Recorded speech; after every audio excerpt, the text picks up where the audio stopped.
verso é o de número 14. Diz assim a palavra de Deus: mas não muito depois, deu nela um pé de vento, chamado Euro Aquilão. Olha para a pessoa que está perto de você e fala assim: deu um pé de vento. Deu um pé de vento. Uma tempestade. Chamado Euro Aquilão. Pode tomar o seu assento em nome de Jesus. Queridos irmãos, nessa noite eu gostaria de aproveitar essa oportunidade e continuar nessa toada bíblica que nós estamos, que eu acho muito positivo, e ainda impactado com aquela mensagem do domingo ministrada pela vida do pastor Gil, que bíblico é muito bom. Quem gosta de Bíblia aqui? Tem gente que gosta de cocaína, tem gente que gosta de maconha, tem gente que gosta de São Paulo, tem gente que gosta de política, tem gente que gosta de Palmeiras, tem gente que gosta de Cristiano Ronaldo, Messi, tem gente que gosta de tantas outras coisas. Sabe por quê? Porque ainda pode ser que não conhecem a Bíblia. A Bíblia é muito porque ela é a palavra de Deus. Através da Bíblia, a nossa vida pode ser transformada. Através da Bíblia, nós somos convencidos pelo Espírito Santo do pecado, do juízo. Através da Bíblia, o traficante deixa de traficar. Através da Bíblia, a prostituta para de se prostituir. Porque a Bíblia diz: conhecereis a verdade vos libertará. Glorificado seja o nome de Jesus. Bíblia é fundamental para o crescimento.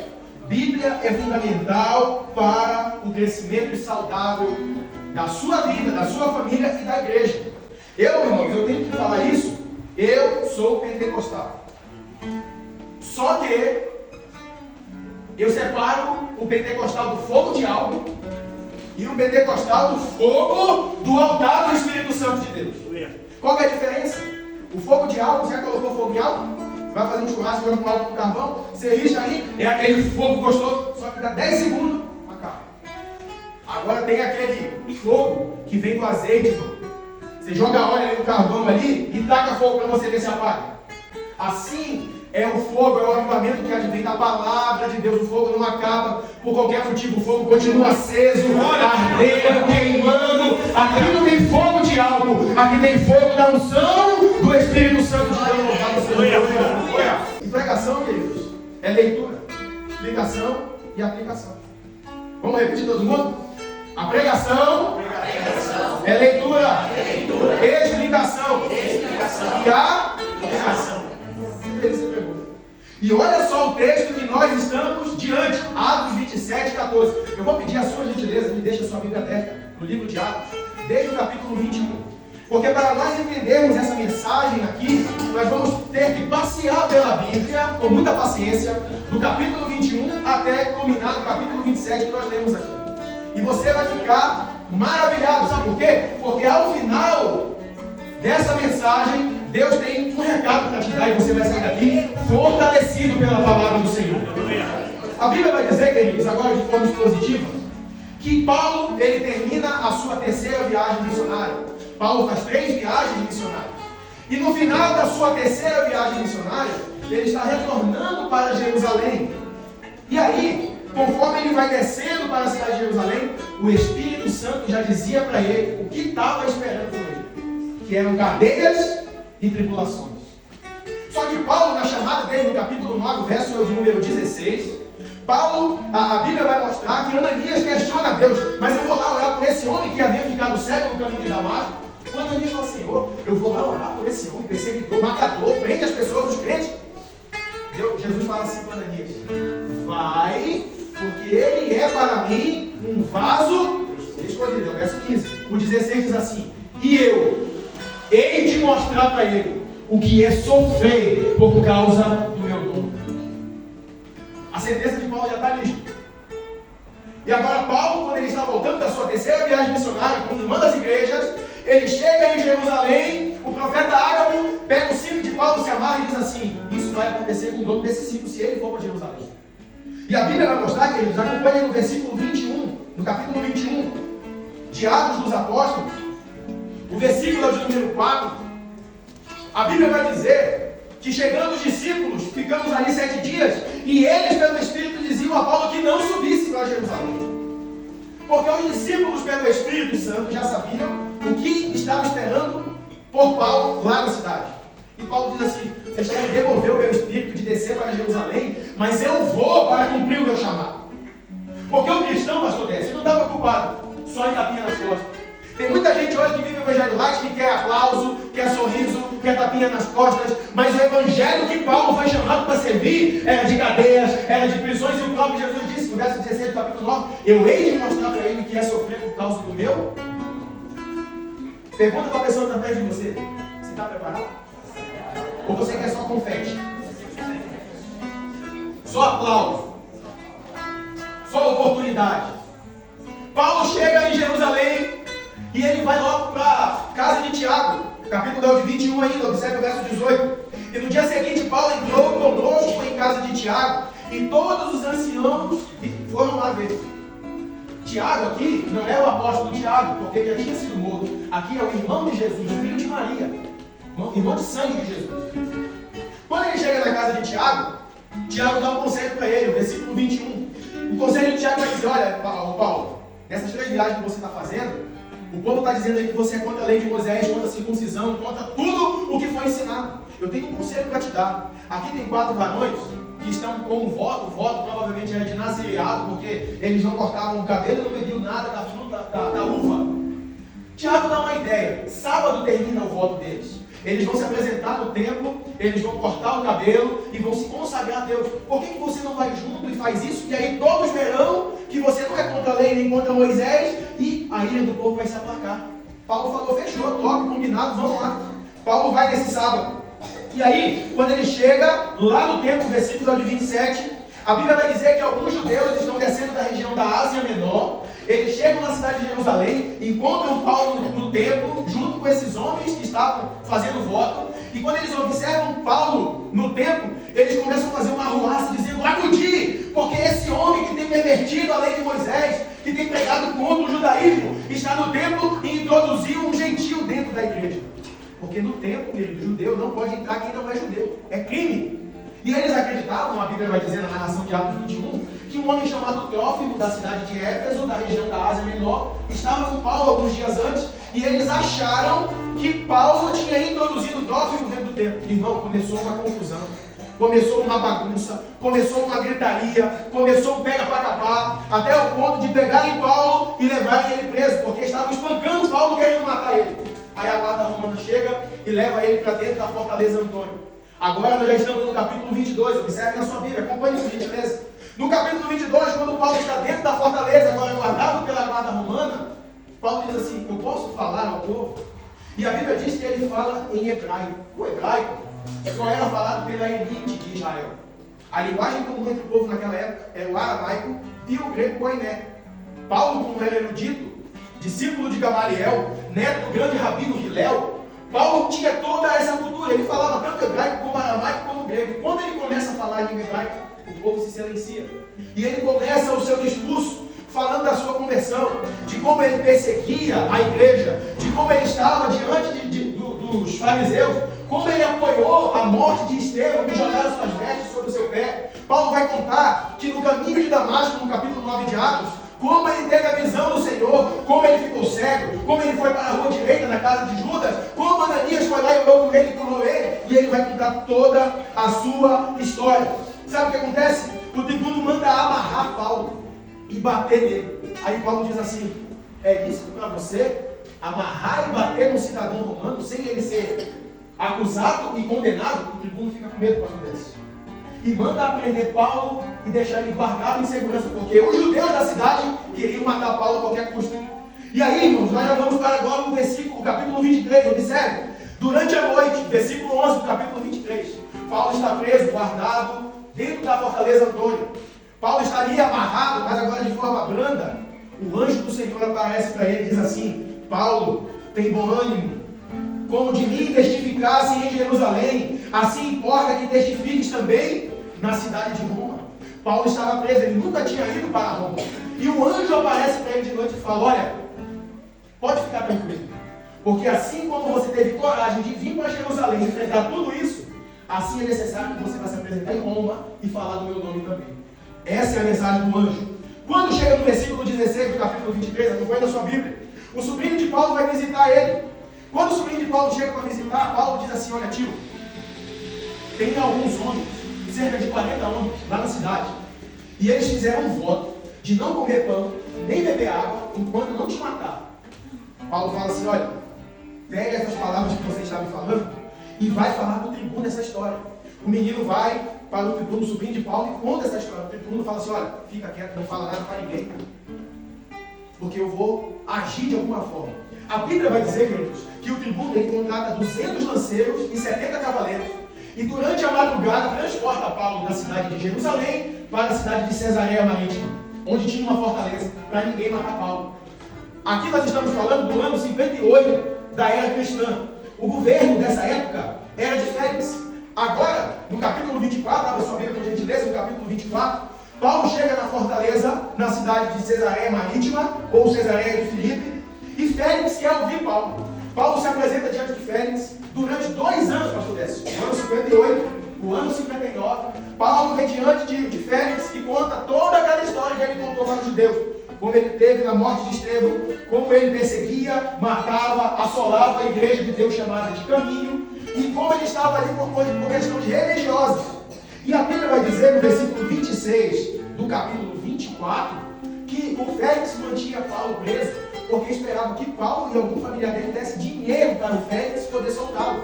E ninguém pagava, estava todo mundo liso, Paulo continuou preso durante 2 anos. Nesse intermédio do capítulo 24 agora para o capítulo 25, o Félix deixa de ser governador e passa o poder para Festo. Festo assume o poder no capítulo 25 de Atos e ele quer ouvir Paulo também. E Paulo conta toda a história, como ele era perseguidor, como ele foi a favor da morte de Estevão e como ele perseguia a igreja e estava ali por questão religiosa. O Festo, para agradar o povo, ele chama os seus acusadores da cidade de Jerusalém para fazer uma acusação formal e condenar Paulo. Só que quando ele olha e fala: quer saber, Paulo, eu vou mandar você de volta para Jerusalém e você vai ser julgado lá. Paulo sabia que se ele voltasse para Jerusalém, ele seria despedaçado pelos religiosos. Sabe por quê? Religioso mata. Vou repetir: religioso mata. Você pode falar isso para a pessoa que está do seu lado, por gentileza? Você sabia que Deus, Ele não quer que você seja crente? Já parou para pensar nisso? Sabe por quê? Porque crente, irmão, até o diabo é, a Bíblia fala. E ele estremece, diz a palavra do Senhor. Deus não te chamou para ser crente. Deus chamou você para ser cristão. Tem uma diferença entre ser crente e ser cristão. O cristão, ele é um mini Cristo. Ele anda, ele fala, ele pensa. Filipenses capítulo 2, verso 5 diz: tende em vós o mesmo pensamento, o mesmo sentimento que houve também em Cristo Jesus. Aleluia!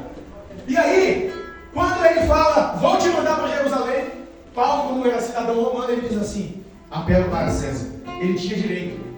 Nesse intermédio ainda no capítulo 25 para o capítulo 26, abra sua Bíblia por gentileza, um homem chamado Rei Agripa chega para saudar a festa. Vai puxar a sardinha para o Festo, jogar confete nele. E aí Festo está angustiado porque Paulo pediu para ser julgado por Augusto. E ele conta para Agripa que esse homem chamado Paulo, toda aquela história, e o Agripa fala assim: eu quero ouvir esse homem. Só que quando coloca o Paulo diante do Rei Agripa, agora no capítulo 26, o Paulo faz uma mensagem expositiva tão contundente, irmão, que quase o Rei Agripa se converte ao Evangelho. Quando o coração dele começou a arder, no capítulo 26, o verso de número 27, olha o que ele fala aí: crês tu nos profetas, ó Rei Agripa? Eu bem sei que você crê. É Paulo falando para o Rei Agripa. Aí o Rei Agripa responde no versículo 28: por poucos quero me persuadir que me faças cristão? Faltou? Pouco para eu me converter. Leva esse homem daqui, senão eu vou ter que abandonar tudo que eu tenho, senão eu vou aceitar Jesus também aqui. E tiram Paulo. Agora, querido, chega no capítulo 27, abre sua Bíblia aí comigo, por gentileza. Paulo, ele vai sair com um centurião para Roma, sentido Roma. Só que naquela época não tinha Gol, não tinha Azul, não tinha Latam. O que mais que tem ali? Varig não existe mais, né? Eu estou por fora, negócio de avião, eu estou por fora. No Não tinha companhia aérea, não tinha companhia de trem, não tinha caminhão, não tinha rodovia. Ele vai por terra e por mar. A Bíblia vai dizer, em Atos capítulo 27, 3, que o centurião, quando chega na cidade de Sidom, saindo de Cesareia, eles navegam até a cidade de Sidom, costeando o mar Mediterrâneo. O centurião achou graça em Paulo e permite que Paulo fique com os irmãos das igrejas que estavam na região de Sidom. Paulo se reúne com eles, prega o evangelho, conforta, consola. O versículo é o 3. Dali de Sidom, eles viajam para uma cidade chamada Lícia, que ficava na Ásia Menor. Da cidade de Lícia, eles navegam para a ilha de Creta, que ficava um pouco abaixo da Grécia. E eles têm uma estadia temporária na cidade de Bons Portos. Quando chega nessa cidade, com muita dificuldade, a Bíblia vai dizer, no capítulo 27, verso 9, Paulo observa que a navegação vai ser difícil, porque já com muito cuidado eles chegaram naquela ilha, naquela cidade. Só que era uma cidade ruim, não dava para ficar ali, não dava para invernar, o inverno ia durar uns 3 meses. Paulo diz assim, olha, vamos ficar aqui, porque se a gente sair daqui vai dar ruim. Se a gente sair daqui, alguma coisa mal vai acontecer. A Bíblia vai dizer, queridos, que o capitão do navio e o centurião, eles acham que vai dar certo. Eles acham que o negócio vai ficar bom. E o centurião, ele dá mais ouvidos ao comandante do navio do que a Paulo. E ele sai da cidade de Bons Portos para navegar para o outro lado da cidade, da ilha chamada Creta, para um outro lugar para invernar ali, que é um lugar melhor. E Paulo falou, vai dar ruim, não faz isso, você vai se arrepender. E eu quero abrir um parênteses aqui e perguntar para você que está aqui me ouvindo. Quantos conselhos já te deram desse sentido? E você, pela sua imperícia, não ouviu. E depois quebrou a cara. Quantas oportunidades Deus deu de colocar alguém do seu lado para te dizer o que fazer, para onde ir, e você não ouviu e quis fazer o que era melhor, naquele momento, e deu ruim. Se a gente pudesse voltar atrás, uma coisa que a gente compra, uma palavra que a gente fala, uma oportunidade que a gente perde. Paulo avisou que ia dar ruim. Olha para a pessoa que está perto de você e diz assim, e deu. Porque, queridos, no verso 13, acompanhe aí, capítulo 27, a partir do 15. Olha o que a Bíblia vai dizer a partir do verso 15. Aleluia. E sendo o navio arrebatado, e não podendo navegar contra o vento, dando mão de tudo, nos deixamos ir à toa.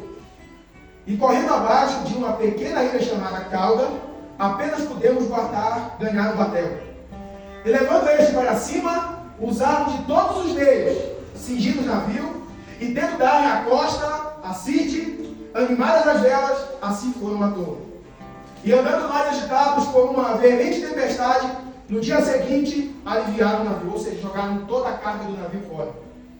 E ao terceiro dia, nós mesmos, com as nossas próprias mãos, lançamos ao mar a armação do navio. No dia, jogaram toda a carga. No outro dia, jogaram as velas do navio fora. A Bíblia continua ainda. E o terceiro dia, nós mesmos, com a nossa própria mão, lançamos a armação do navio. 20. E não aparecendo, havia já muitos dias, nem sol, nem estrela, e caindo sobre nós uma não pequena tempestade, fugiu-nos toda a esperança de salvamento. E havendo já muito que não se podia, Paulo então, pondo-se de pé no meio deles, disse, fora na verdade razoável, ó senhores, ter-me ouvido, quando eu disse para a gente não partir de Creta. Assim, evitariam este incômodo e esta perda. Paulo, queridos, estava dizendo que se tivesse dado ouvido para ele, tudo isso seria evitado. Tudo seria evitado. Só que você está me olhando assim, o Fagner está meio doido hoje, não estou doido. Eu falei tudo isso daqui, queridos. Nós tivemos uma passeada em Atos, do capítulo 21 até o capítulo 27. Porque de todo esse desastre que está acontecendo, Deus tem algumas lições para nós hoje. Deus tem lição. E você vai aprender essa lição hoje tranquilo e calmo. Porque o ideal aqui, irmãos, é que você Entenda o que o Espírito Santo quer falar ao teu coração nessa noite. Então, se você permitir agora, eu gostaria de extrair algumas lições de todo esse desastre. Observe na sua Bíblia, por gentileza, ainda no capítulo 27, o versículo 13.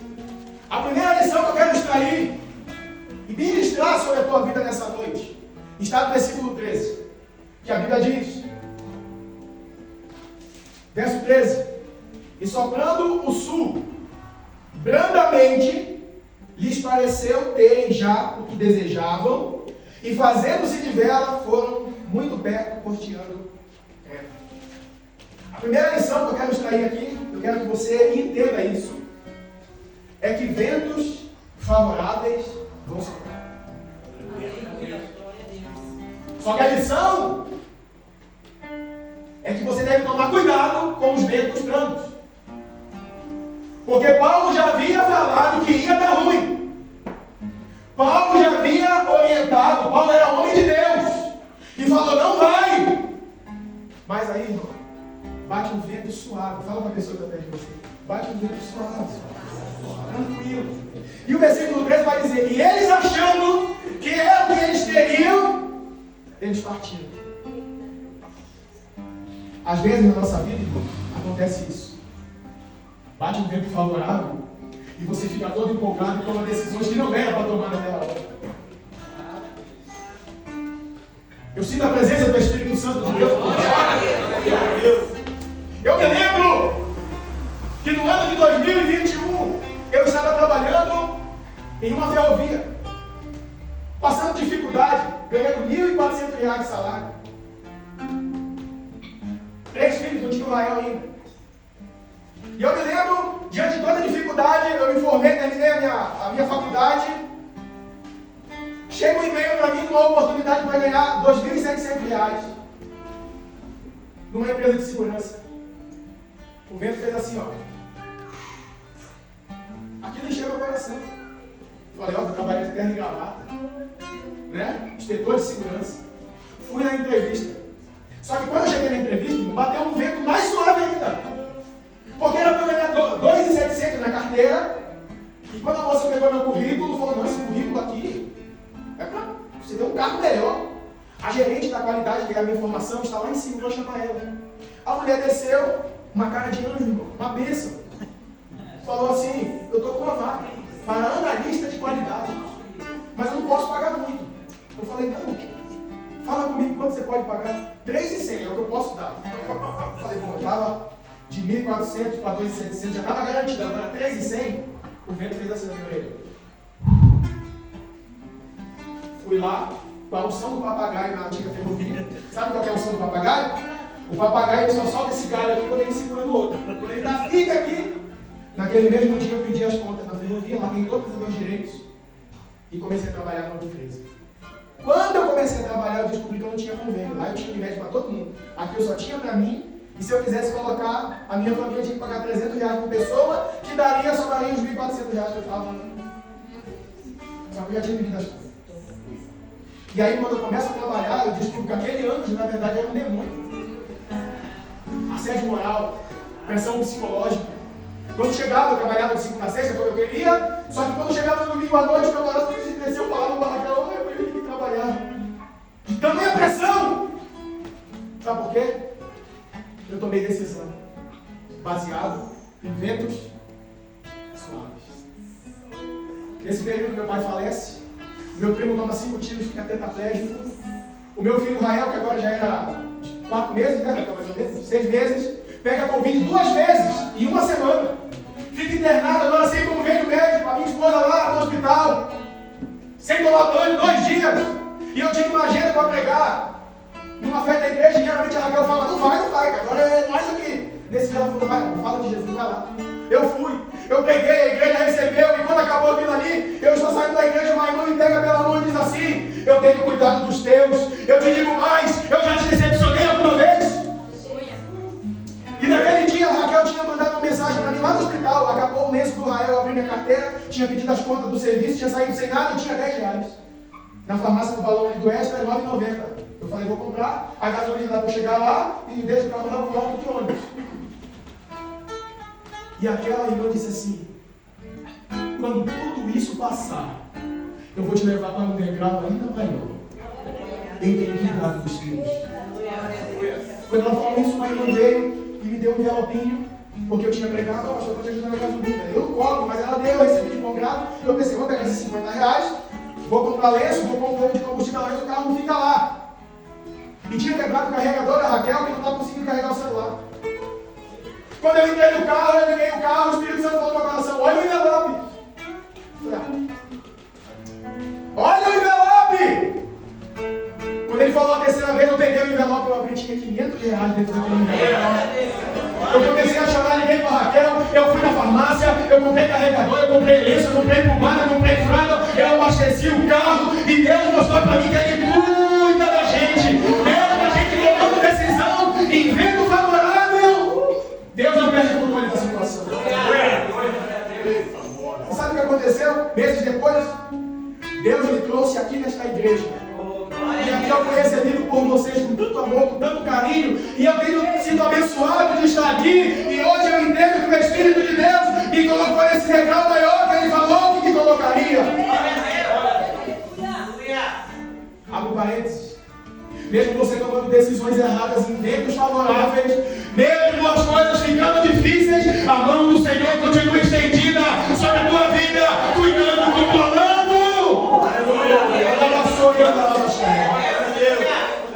Eles tomaram uma decisão, aleluia, baseada em palavras de homens, não ouviram o homem de Deus.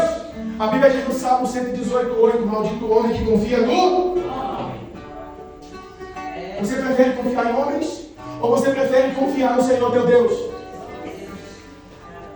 Só que a situação ficou difícil agora. A primeira lição, queridos, eu repito, é essa: não tome decisão baseado em coisas de homens. Não tome decisão importante baseada em ventos favoráveis, em ventos que vêm e daqui a pouco passam. Porque eles saíram, sério, por causa do vento favorável. Mas o verso 13 e o verso 14 tem uma coisa extraordinária. Observe por gentileza na sua Bíblia, acompanhe comigo. A Bíblia diz no verso 13 que soprando um vento brando do sul, eles acharam que era o que eles queriam e foram. Só que quando eles partem, o verso 14 diz: mas não muito depois deu nela um pé de vento chamado Euroaquilo. Sabe o que aconteceu? Estava tudo tranquilo e calmo. Estava tudo bem, a decisão, pastor Gil, tudo ótimo. Mas de repente, um pé de vento. De repente, uma grande tempestade que empurrou aquele navio que ia costeando a ilha de Creta, empurrou ele para o meio do mar Mediterrâneo em direção à África. A ponto desses homens ficarem 15 dias sem ver a luz do sol, as estrelas e nem a lua. Jogaram tudo fora. Jogaram tudo. E eles não tinham mais esperança. Sabe o que acontece na nossa vida às vezes? Você toma uma decisão no momento calmo, está tudo indo bem, mas de repente vem uma tempestade que você não espera. Às vezes vem a notícia, pastor Décio, vem a ligação, que você perde até a força da perna, a perna até romper. Às vezes você recebe um diagnóstico do médico que você não queria ouvir. Às vezes a notícia que vem é como se fosse uma tempestade que vem do nada e arranca todas as suas esperanças. Mas eu tenho uma notícia para te dar. Ainda no meio da tempestade, Ele continua sendo Deus. Ele continua no controle do vento. Ele continua no controle do mar. Ele continua no controle da situação. Aleluia! Aleluia! E Deus, Ele é tão Deus, queridos. No versículo do capítulo 23, no verso 11, lá que nós passamos, o anjo apareceu para Paulo quando ele estava preso e disse assim: importa que você vá dar testemunho também, hein? E Paulo está indo para onde aqui, mano? A situação é a seguinte: jogaram tudo fora do navio, a embarcação já estava destruída, era uma grande canoa. Uma grande canoa que não tinha mais o que ser feito. A Bíblia vai dizer que 276 homens estavam dentro daquele barco. Só que o anjo agora aparece Quase 3 anos depois, lembra que ele apareceu em Atos 23:11? Disse Paulo, você vai para Roma. Agora, Paulo está no navio, está quase para afundar, 15 dias sem ver luz do sol, lua e estrela, já tinham jogado tudo fora, já estavam desesperados, e a Bíblia diz que eles achavam que não tinha mais solução. Observe o verso 23, olha o que acontece aí. Paulo diz, irmãos, homens do navio, tende bom ânimo, porque essa noite o anjo do Senhor apareceu para mim e disse, Paulo, não temas, porque importa que você seja apresentado em Roma. Irmão, o anjo falou com Paulo, vocês não vão afundar, vocês não vão morrer, você vai chegar em Roma. Só que o anjo não falou nada. Ele só falou que vai. Tem vezes, pastores, que Deus faz uma promessa para nós, mas Ele não explica como vai fazer. E a gente fica querendo saber, olha, Deus falou assim que vai fazer isso, mas como? Não importa como, apenas acredite na palavra do Senhor. Se Deus prometeu, Ele é fiel para cumprir sua promessa. Aleluia! E sabe o que eu entendo? Que ninguém vai parar a obra do Senhor. Filipenses 1:6 diz, aquele que começou a boa obra. Aleluia! Ele vai cumprir em vocês a obra que Ele começou. Sabe o que eu acho que não é? Dentro da segunda lição, é que no meio da tempestade, Deus não deixa você sem uma palavra.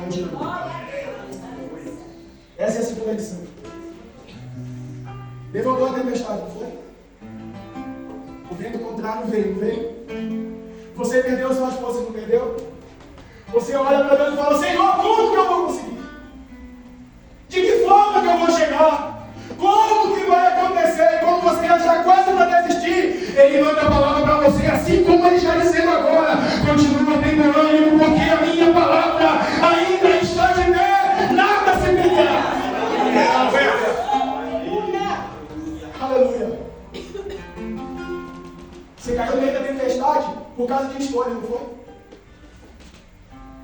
Quando chega no capítulo 37 de Jó, eu acho extraordinário.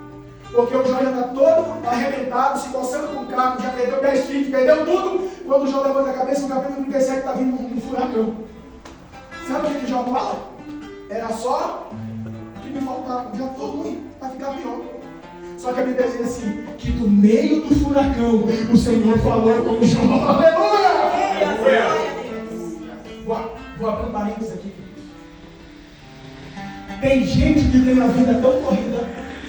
Tem gente que passa o dia todo na internet, rede social, não quer saber de Bíblia, não quer saber de oração, não quer saber de aprender a palavra de Deus, não quer saber de orar, não quer saber de jejuar. É só internet. E não tem tempo para Deus. Deus permite vir um furacão. Porque no dia normal, você não tem condição de ouvir o Senhor. E Deus quer que venha um furacão, para no meio do furacão, Ele falar com você. Fala para a pessoa que está perto de você, busca o furacão chegar, não. Deixa Deus falar contigo hoje, através dessa palavra. Deixa Deus falar com você hoje, através da Bíblia. Tem 3 formas de você conhecer a Deus: a oração, a Bíblia ou a dor. Vou repetir. Tem 3 formas de você conhecer a Deus: através da oração, através da Bíblia ou através da dor. Qual que você escolhe? Pergunta para a pessoa que está perto de você, qual que você escolhe? Mas tem gente que quer tudo, mas não quer Deus. Aí Ele permite o furacão vir, para que no meio do furacão a voz dele se faça ouvir na tua vida. E mais extraordinário, agora a terceira lição para a gente caminhar ao final. É que no meio da tempestade, Deus provisiona um livramento. Me ajuda a pegar, fala dessa pessoa que está perto de você. Você não vai ficar nessa situação.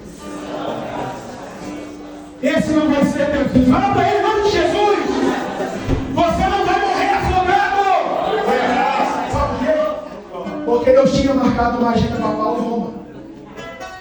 Deus falou que vai te abençoar. Ele vai. E não tem tempestade do diabo no meio do caminho que vai te parar. A bênção do Senhor é sobre a tua vida. Se Deus falou que vai salvar a tua família, Ele vai salvar a tua casa. Ele vai salvar teu marido, tua mulher. E sabe o que é o livramento?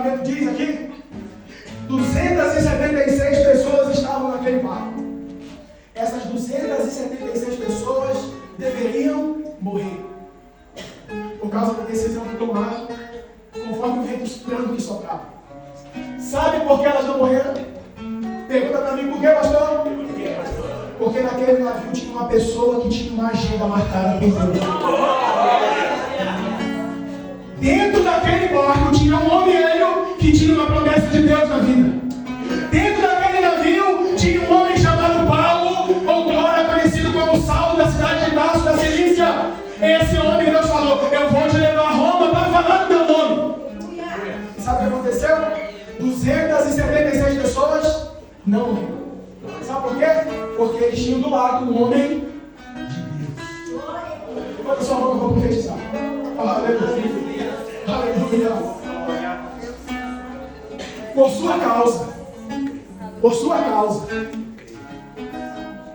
as pessoas que estão ao seu redor não vão se perder. Deus vai trazer livramento para aquelas pessoas que estão junto de você. Aquele carro não bateu porque você estava dentro. Aquele avião não cai porque dentro dele tem homem ou mulher de Deus. Levanta sua mão em nome de Jesus. Diga assim, por minha causa. Pela promessa que eu tenho na minha vida. Eu vou chegar lá. E quem estiver comigo, da minha casa, da minha família, da minha parentela, da minha igreja, vai chegar comigo também. Porque a promessa que respeita a vós, a vossos filhos, a vossos pais, louvando seja o nome de Jesus.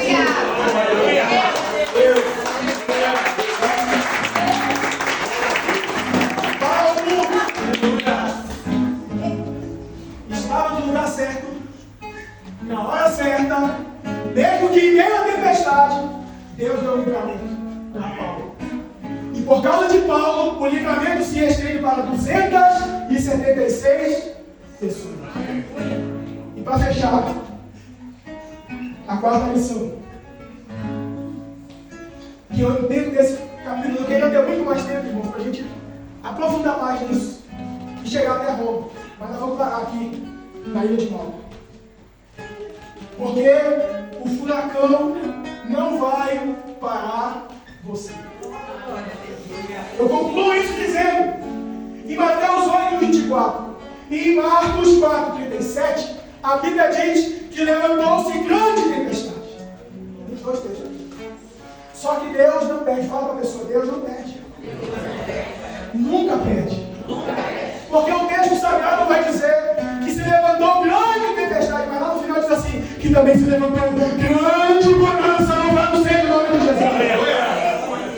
A tempestade pode ser grande, pode ser Catrina, pode ser Ela, pode ser um monte de coisa, mas a bonança vai ser maior. Pega na mão da pessoa, segura a mão da pessoa, fica de pé no seu lugar e vamos de joelho. Fala para ela, me ajuda a pegar, bate para ela e diz assim, a tempestade foi grande, não foi? O vento se levantou, não foi? Bateu aquele pé de vento, arrebentando tudo, não bateu? Mas ainda que foi grande a tempestade, maior será a bonança em nome de Jesus sobre a minha vida. Aleluia! Aleluia!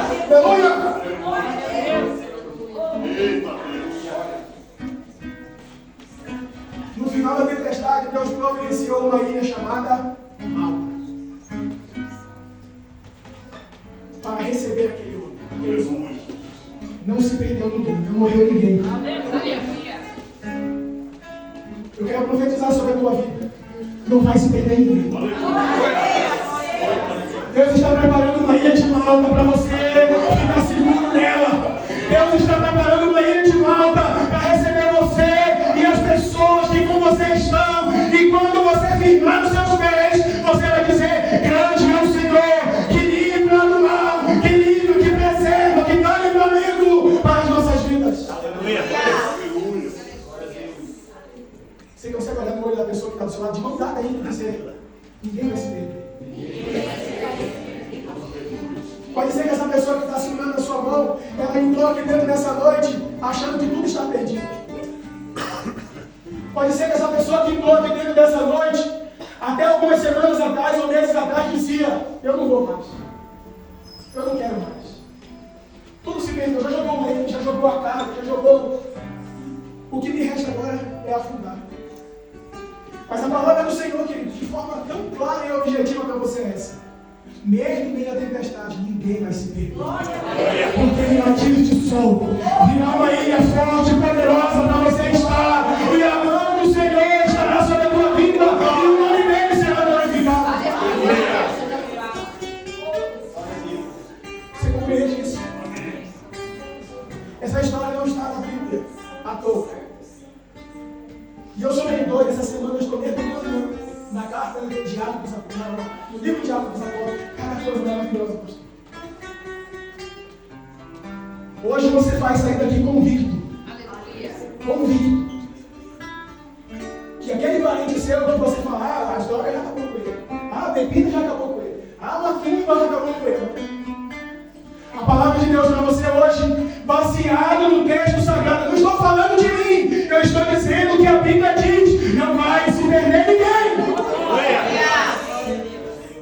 Sabe por quê? Bate no peito assim. Por minha causa.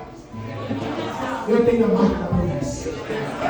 Eu tenho uma promessa do meu Deus. Eu tenho uma promessa de salvação.